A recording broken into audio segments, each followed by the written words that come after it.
Hello, I'm Gary Blonder, therapist and motivational speaker.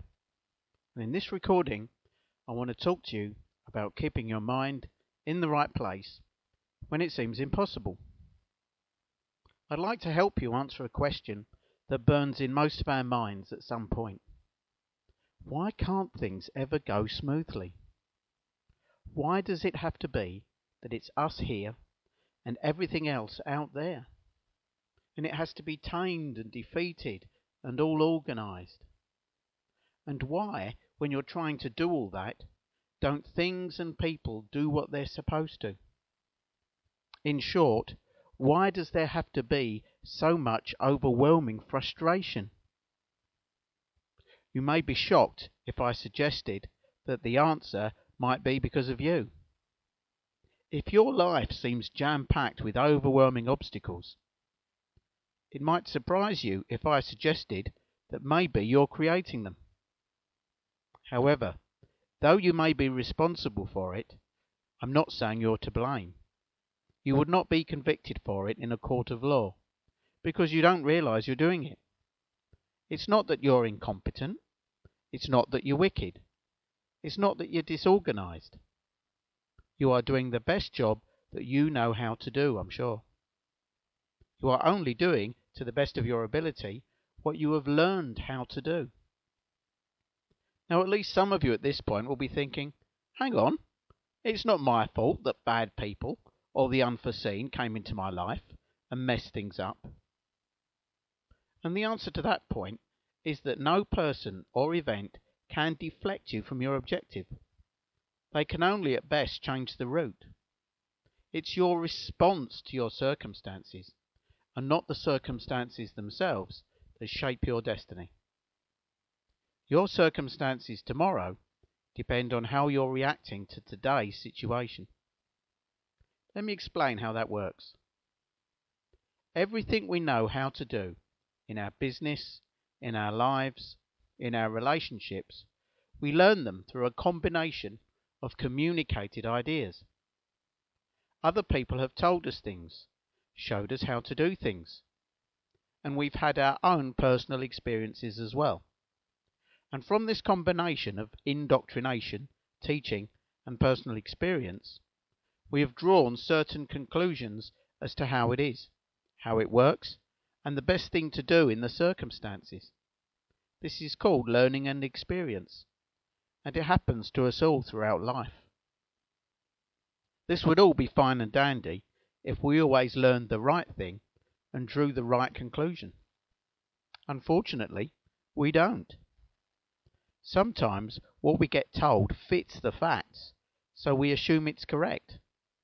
But the doctrine turns out to be completely wrong, and the experience we have is actually for a completely different reason to the one accepted.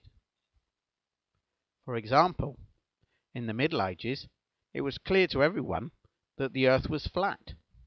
You were a fool if you thought otherwise. And if you tell a child that the moon is made of cheese, and they're young enough, they'll probably believe you, because that's how it looks. But it gets worse. You cannot even rely on your own senses. Have a look at this pattern. In this optical illusion, you can see, if you stare at the center, that the circles are spinning, even though logic tells you this cannot be the case. Stare for long enough, and then close your eyes, and lo and behold, you can still see the pattern. But this obviously cannot be happening. Your senses, combined with your mind, have got it completely wrong. This is the problem with human perception. It simply cannot be relied on to give us a reliable estimate of reality. So what I'm saying is that the reason it's so hard to keep your mind in the right place is actually because it's in the wrong place. And the reason for that is because you've been fed ideas by people who were clever or well-meaning or successful, but they got it wrong as well. People who just love to tell you what they think and all their home truths and how you're doing often don't know how they are themselves. They're just the hosts of an idea that they themselves have received, and now they're trying to pass it on to you. The truth is, no matter what anyone did to you, what anyone has told you, and what has happened to you in your life, and even what's in your genetic code, you and you alone have full 100% mastery over your destiny. Wherever your mind is now, that's where you're heading for. That's your destiny, if you persist in it. Today, if you think your mind may be in the wrong place, where you're not dealing with the challenges facing you in the best way, I will help you put your mind in the right place, and how just by exploiting the power of your own mind, instead of generating obstacles everywhere, you'll start clearing your path. To have your mind in the right place, you need to understand the basics of how your mind and the environment interact with each other. Let's start from where we want to end up at, which is a result. We are all after a specific result. Even monks and nuns, whose aim is to desire nothing, well, that still is a result. We all want to be something, possess something, experience something, be somewhere. If you are in the business of pursuing your dream, you are already on the way to that result, because you have rightly concluded that it's not going to happen if you just sit there and desire it. You have in some way got to start moving towards it. Just by acting on that realization, you are streets ahead of the general population. Your average Joe doesn't do that, because average Joe has swallowed a fundamentally flawed philosophy, and that philosophy is safety first. There was an excellent book written some time ago called Rhinoceros Success. In this book, people were described as being as either cows or rhinos. Most people are like cows. They prefer to stay in the pasture, and only the minority, the rhinos, want to go wandering into the bush to pursue their dream. Most people's philosophy is, I will stay in this job with these people doing this because it is safe. I am less likely to get hurt. So rather than pursue my dreams, I'll stay here at my desk, at my broom cupboard, in my cab, in my kitchen. And in doing that, in making that decision, in drawing that conclusion, most people have made themselves cages for life. They will die with their music still in them, and no one will ever see what they could have done. They have purchased an illusion of safety and escape from pain at the price of that which gives life any flavour at all, and that is passion. So well done for following your passion, assuming you are. You already have one of the only two ingredients necessary for happiness and success. And the other one you need is your mind in the right place. If you've got both those things, all the other frustrating stuffs around you will not stop you from getting what you want. So let's look at how to get our minds in this magical right place that athletes and sportsmen call being in the zone. We need to look at success, and we need to go right back to where all success was born. All success, everything that mankind has created, everything in this room, and that includes your very self, started life as the same thing. It wasn't a plan. It came before the plan. Plans are redundant the minute you activate them. Nothing ever quite works out according to the plan. It wasn't even an idea. Ideas are sets of plans that evolve and change. It came before the idea. It came from something even more fundamental. All results were born of a single thought. Everything you see around you, and everything you have set your heart on, every success there has ever been, began with a single thought. But the road from a thought to a result is a perilous one. Most thoughts never get further than a few seconds life in your awareness, then they just vanish again. The fraction that do last longer mostly then gets shouted down by louder thoughts. And this is what happens to average Joe's passion. It's shouted down by fear and other distractions.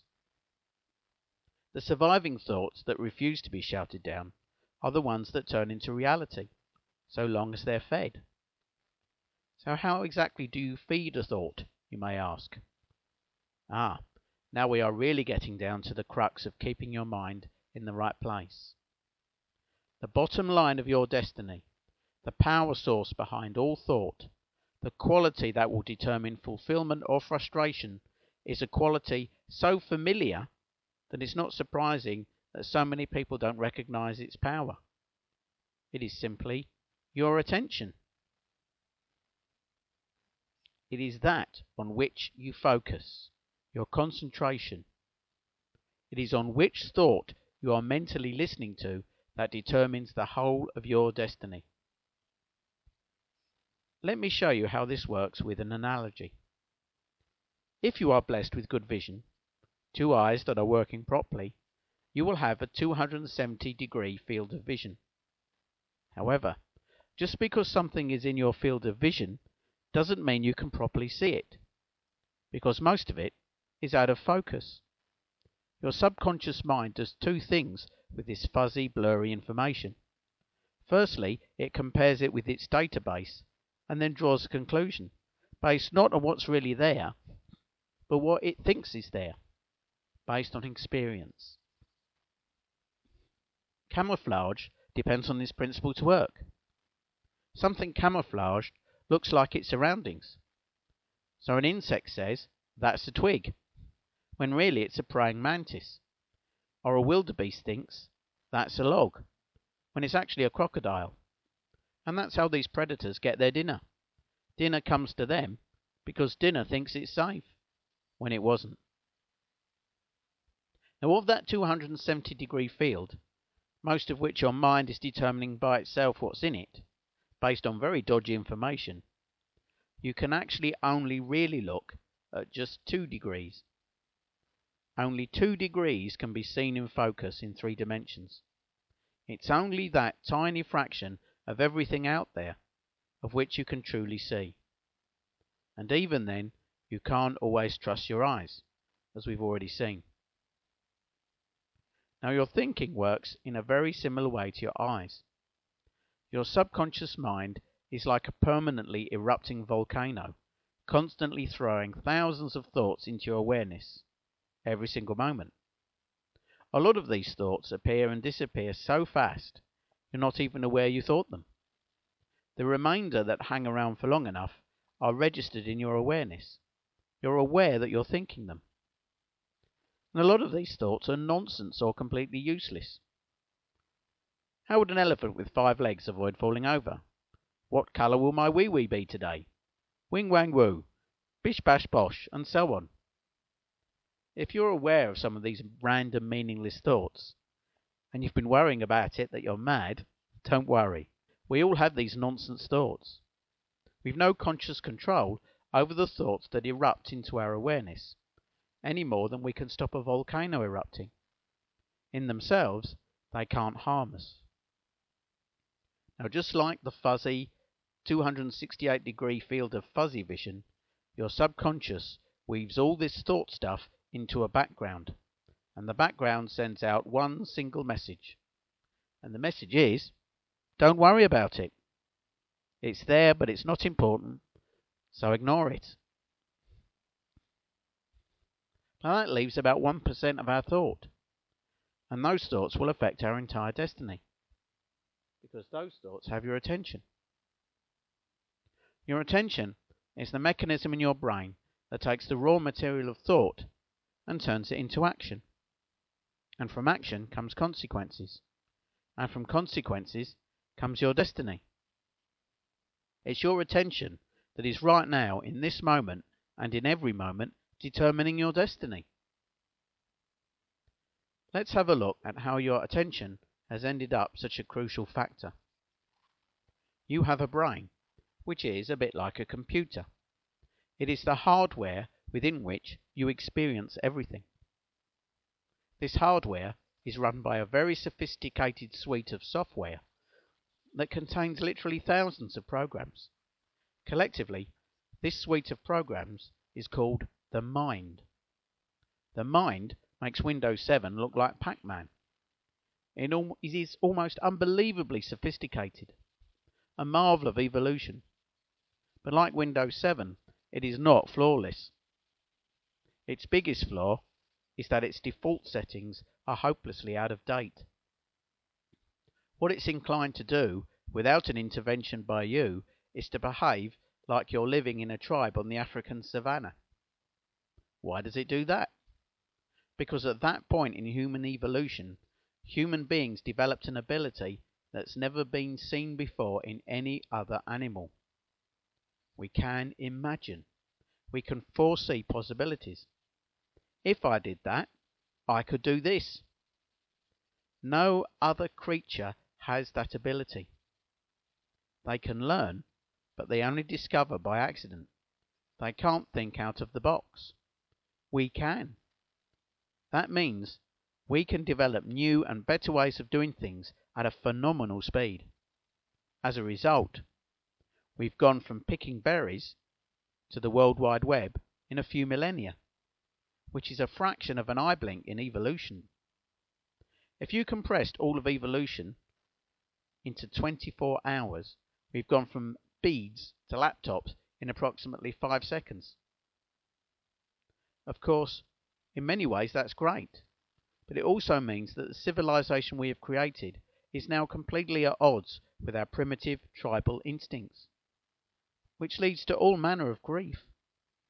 But for now, let's focus in on one major problem. Whatever thought has your attention, no matter how far removed it is from where you are right now, your mind assumes, usually wrongly, that's what's out there. So it will gear you up, physically and mentally, to face a challenge that only exists in your mind. Let's take a theoretical example of how this outdated default can cause disaster. Consider a man sitting peacefully in his office, writing himself a report. In the course of that report, the word car is typed. The word car reminds him of being in his car, and the rather unfortunate morning he has had getting to work, facing traffic jams, people cutting him up, and all manner of bad experience. Now he is focused upon it, he is remembering it, and his mind is assuming that it is happening to him. It is releasing threat hormones. It is making him angry. It is gearing him up for a threat. In walks his boss. "Good morning, Kevin. How are you?" "What do you want?" shouts Kevin angrily. And away goes his promotion. And how about a nice juicy example from real life? Consider a man who has worked hard to build up a large empire based on jewellery. He has been very successful and gives a speech based on the success of his business. As he speaks, he is reflecting on his success and how well he is doing. Dopamine and endorphins and all kinds of feel-good hormones are flooding his being. He's no longer at the meeting. He is somewhere in a state of triumph. He is at a party. He is feeling unassailable, invincible, that no one can touch him. And so he announces to the crowded room that his products were crap. Of course, I'm speaking about Gerald Ratner, who overnight saw his empire collapse based on one phrase. But was it arrogance or simply biochemistry at work? You decide. This default tendency of the mind and the body to respond to your attention rather than what's really going on out there is causing people to literally self-destruct and is making a lot more very ill. Let's look at why this is the case. Are you worried about anything at the moment? Are you worried just about one thing? 5 things? 10 things? At least 10, I suspect. But it gets worse. Who has less than 10 bad memories? Right now, here is the thing about evolution. Evolution is not interested in your happiness. You are not evolved to be happy. Evolution wants you to survive long enough to reproduce. To survive and reproduce on the African savannah, you don't do that by focusing on parties and good times. You do it by being alert for threats. If your mind perceives a threat, it wants to do one of 3 things.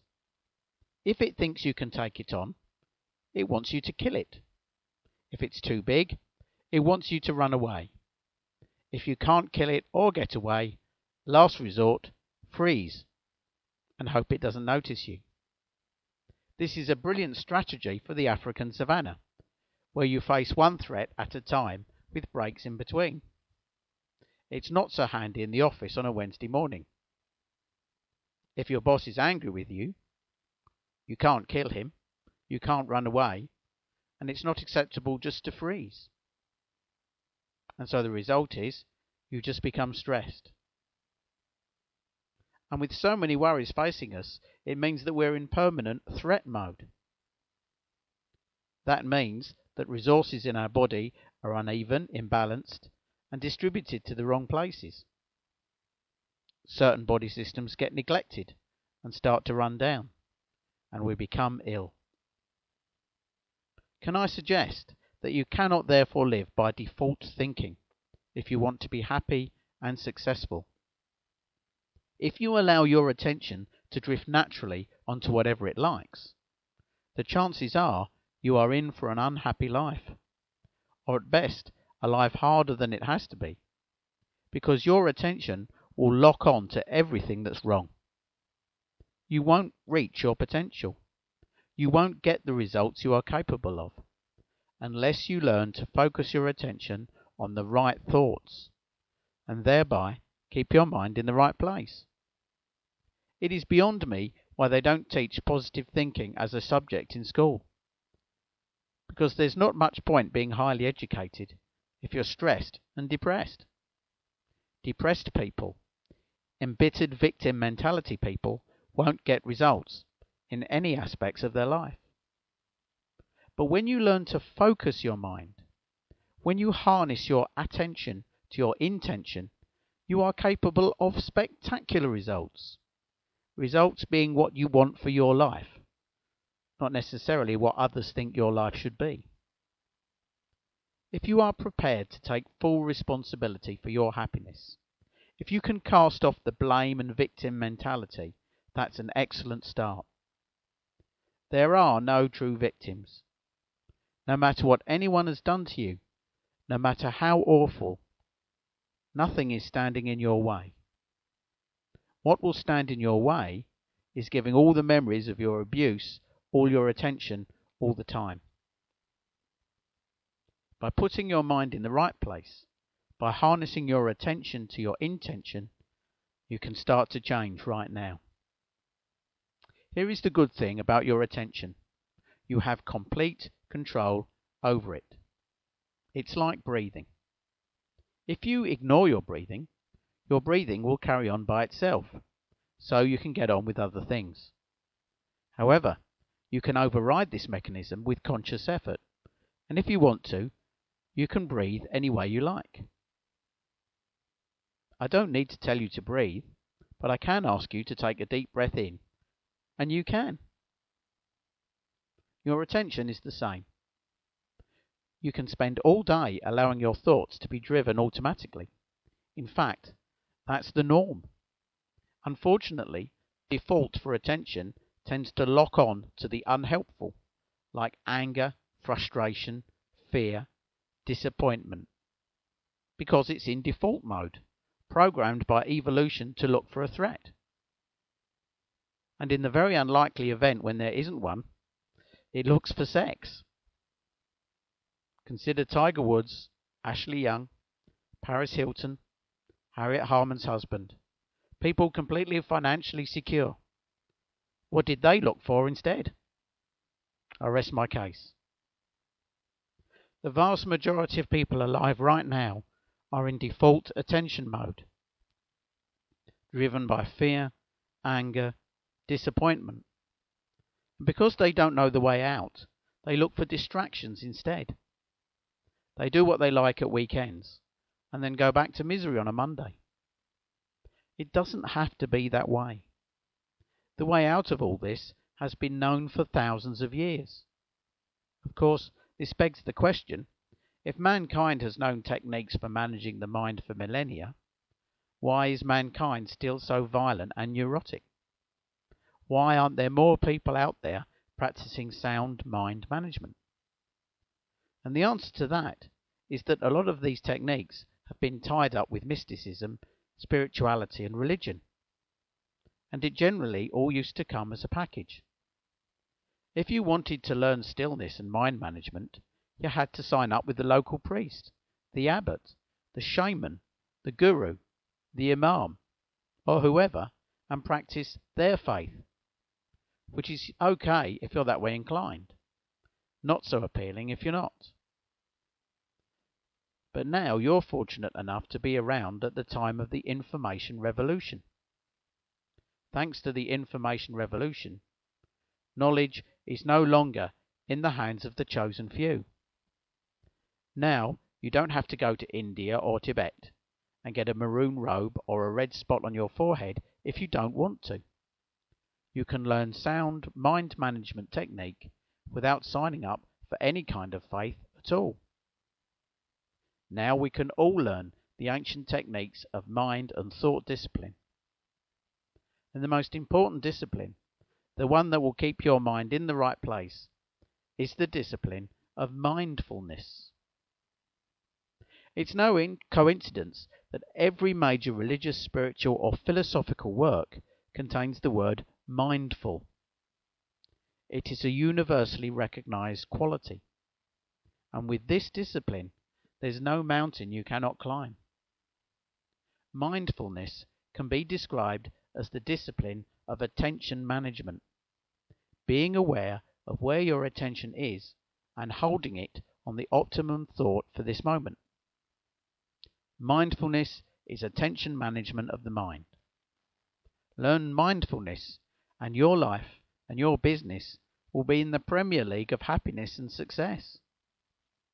And the principles are very simple to learn. But like anything else worthwhile, they take time, practice, and persistence. So the choice is between the false economy of ignoring this discipline and carrying on as you are, or putting in the time and effort and beating your less forward-looking competitors. It's really your call. It's mindfulness, or being like this character Georgie.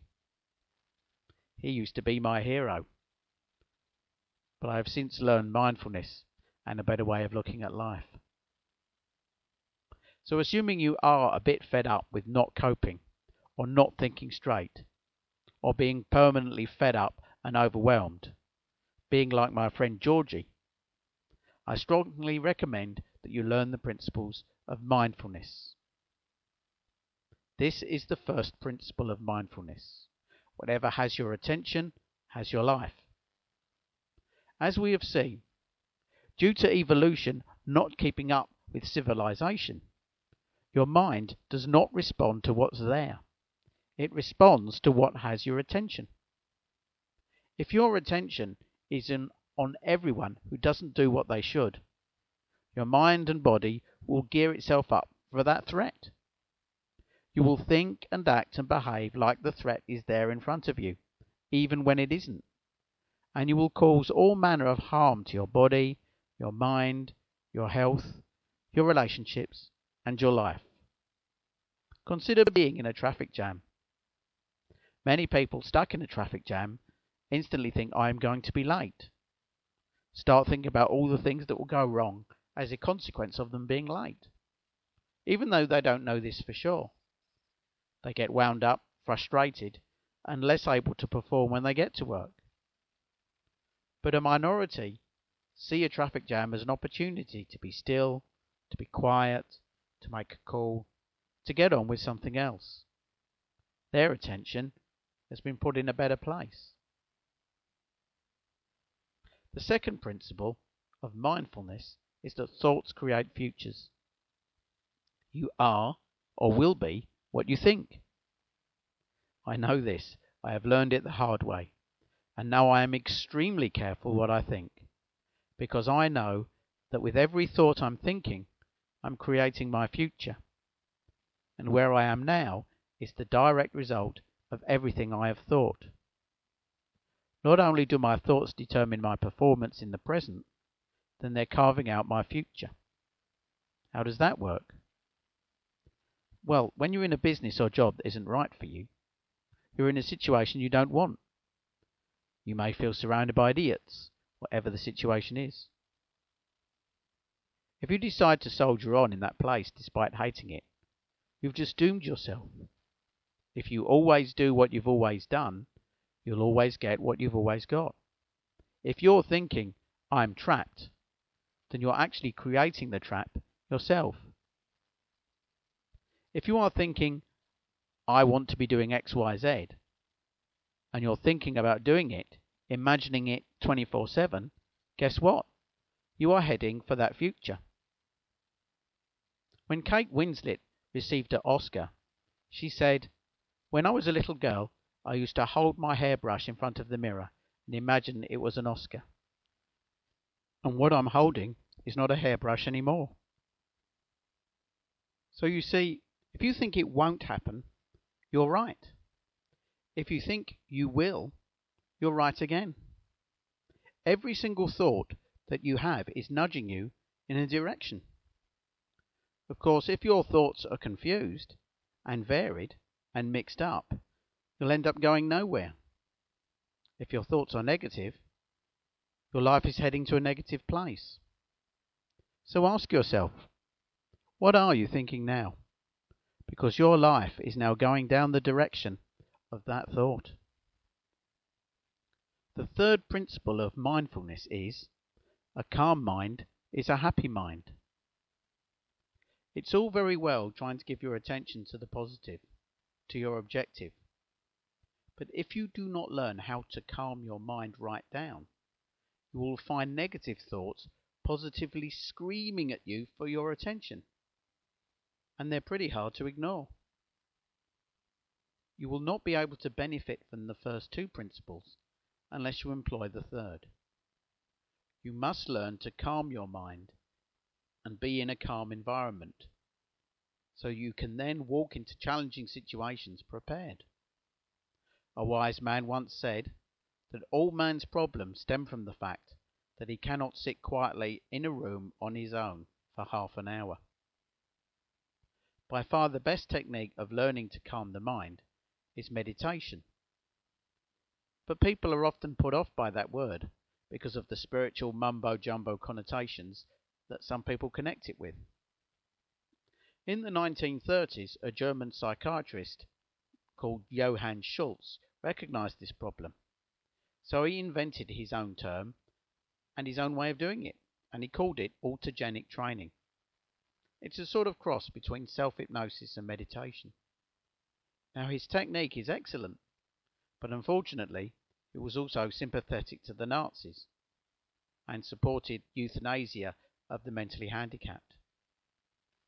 And after all, the name autogenic training is rather ghastly, so it never really caught on. Its inventor discredited, even though he had a good technique. So as a result, people tend to return to the name meditation. Meditation has 5 major benefits. First, it boosts the immune and reproductive systems. Secondly, it boosts cell regeneration and it prolongs life as a result.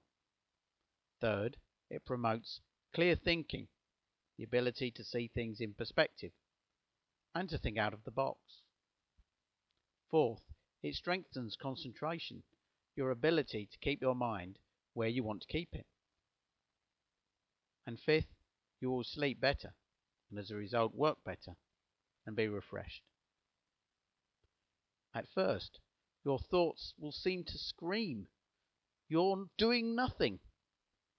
But the reality is you will be doing a very important job indeed, one that's been neglected in our society for centuries.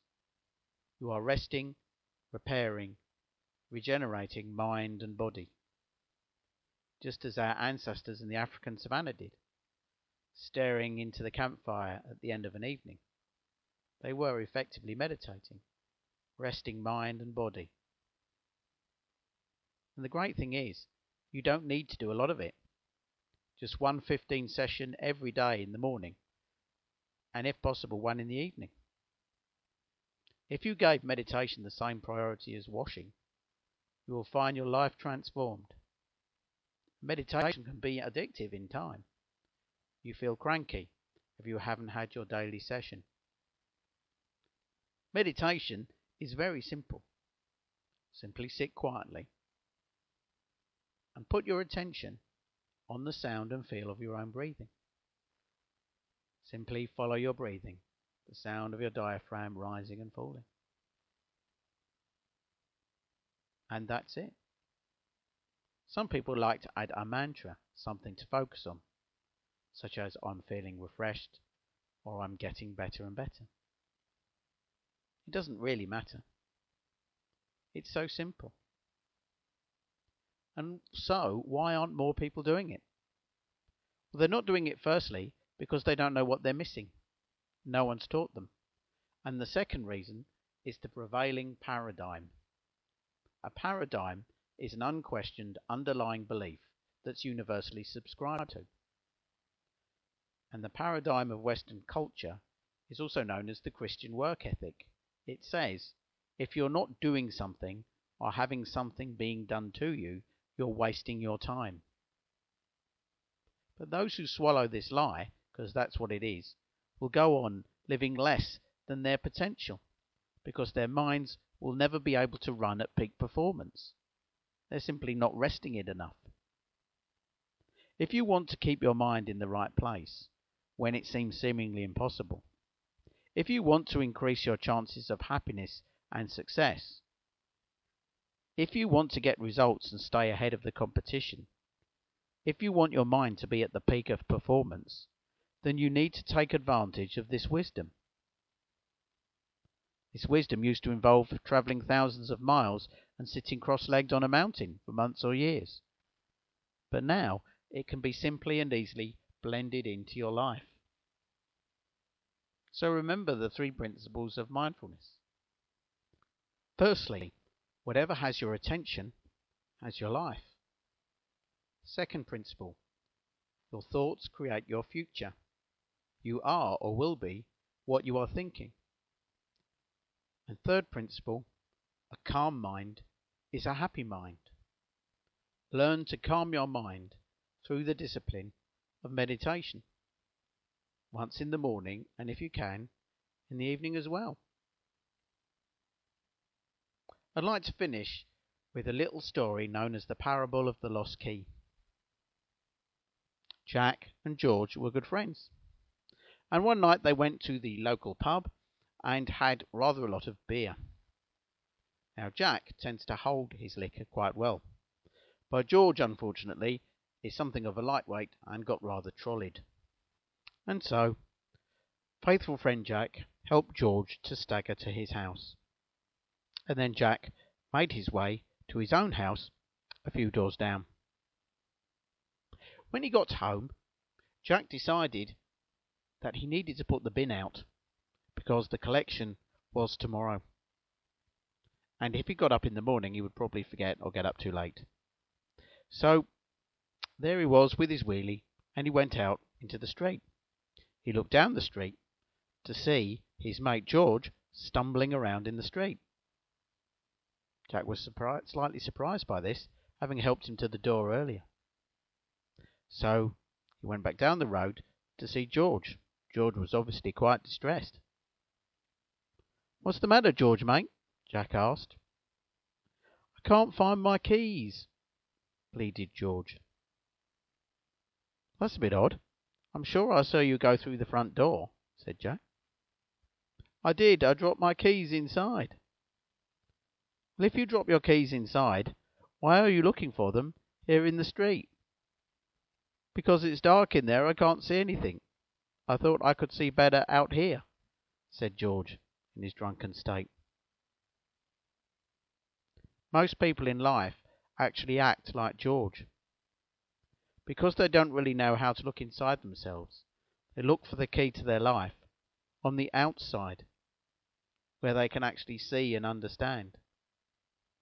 But the reality of life is, what you actually need to succeed does not exist outside of you, however much that seems to be the case. Everything that you need for a happy and successful life lies within you. All you need to do is keep your mind in the right place. And you do that by keeping your attention on the right thoughts. I wish you every happiness and success in doing that.